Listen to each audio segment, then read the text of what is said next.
Hey Leute, willkommen bei Lucky Recipes. Ich bin Robi und heute kochen wir ein leckeres Gemüserezept aus unserem Kochbuch, nämlich Bhindi Masala, Okra Curry.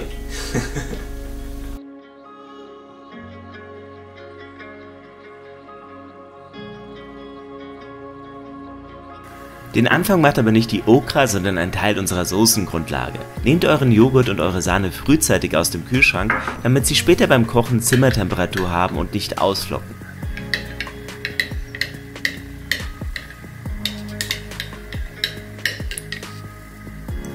Kommen wir jetzt aber zu den Okra. Am besten könnt ihr sie in Asia- oder orientalischen Geschäften kaufen. Alternativ könnt ihr das Rezept aber auch mit grünen Bohnen nachkochen. Achtet beim Kauf darauf, dass ihr glatte, zarte, makellose, hellgrüne Schoten nehmt. Vermeidet Schoten mit braunen Flecken oder trockenem Ende. Die Schoten sollten sich auch nicht holzig anfühlen, denn dann sind sie bereits alt und faserig. Am besten checkt ihr jede Schote kurz einzeln für die beste Qualität. Unsere Okra waren tatsächlich schon ein paar Tage im Kühlschrank und haben dadurch Flecken bekommen. Idealerweise verarbeitet ihr sie natürlich direkt frisch. Schaut mal, so sehen perfekte Okraschoten aus. Die hatten wir bei unserer letzten Indienreise frisch vom Markt geholt. Um die Okra gründlich zu waschen, rühre ich mir ein wenig Natronwasser an. Wichtig ist, dass ihr die Okra vor dem Schneiden wascht und dann sehr gut trocken tupft, damit sie nicht schleimig werden. Viele Leute mögen den Schleim ja nicht, deswegen zeigen wir euch gleich, wie ihr das umgehen könnt. Aber unterschätzt den Schleim auch nicht, er ist gesund für den Darm und wird in anderen Küchen zum Binden von Soßen oder als Eiweißersatz genutzt. Deswegen essen wir auch gerne mal ab und an Okra einfach gedämpft zu einer Mahlzeit.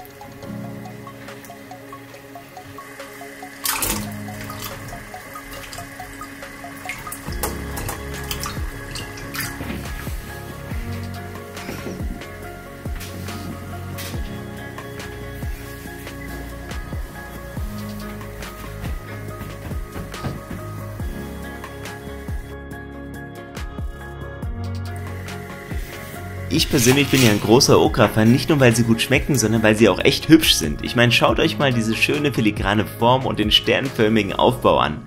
Kein Wunder, dass man sie auch Ladyfinger nennt. Als weitere Zutat müssten wir eigentlich nur noch Zwiebeln und grüne Chilis schnippeln.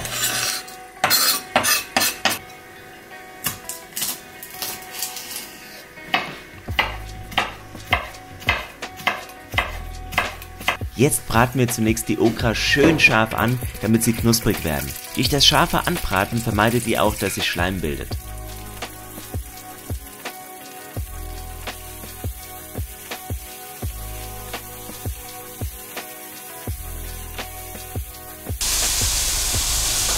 Wir müssen die Okra jetzt kross anbraten. Am besten nehmt ihr dafür eine große Pfanne, damit die Okra gleichmäßig verteilt sind. Die sollten nicht aufeinander gestapelt sein.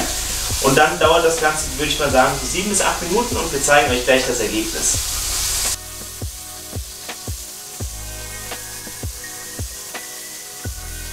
Sobald sich schöne goldbraune Röststellen bilden, sind eure Okra fertig.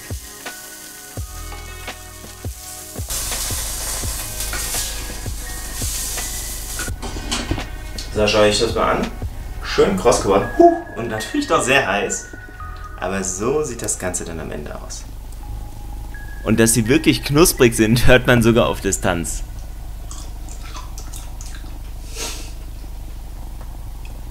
Jetzt geht's an die Soße. Wie ihr es ja schon kennt, beginnen wir mit den ganzen Gewürzen, in diesem Fall Kreuzkümmel. Wir braten ihn mit den Zwiebeln an, bis sie glasig sind.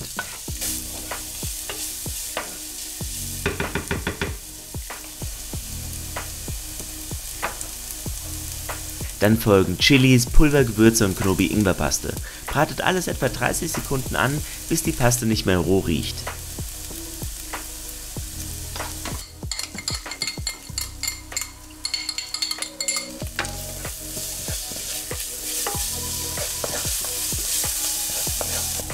Dann geben wir Tomaten und Salz hinzu. Die Masse wird gebraten, bis sie schön glänzt.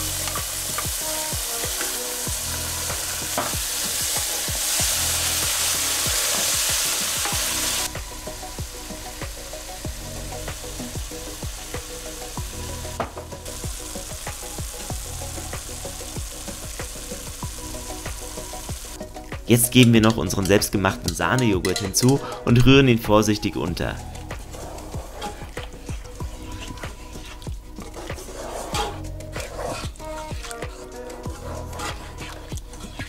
Bratet die Masse, bis das Öl an den Seiten hervortritt.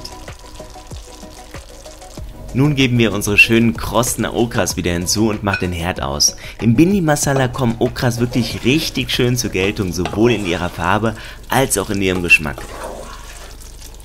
Runde das Bhindi Masala mit Kasuri Methi, also getrockneten Boxhornkleeblättern ab. Die leicht bittere Note gleicht die Säure der Tomaten und des Joghurts aus. Gebt dann noch eine Prise Garam Masala hinzu und lasst alles bei geschlossenem Deckel etwa 3 Minuten in der Resthitze ziehen.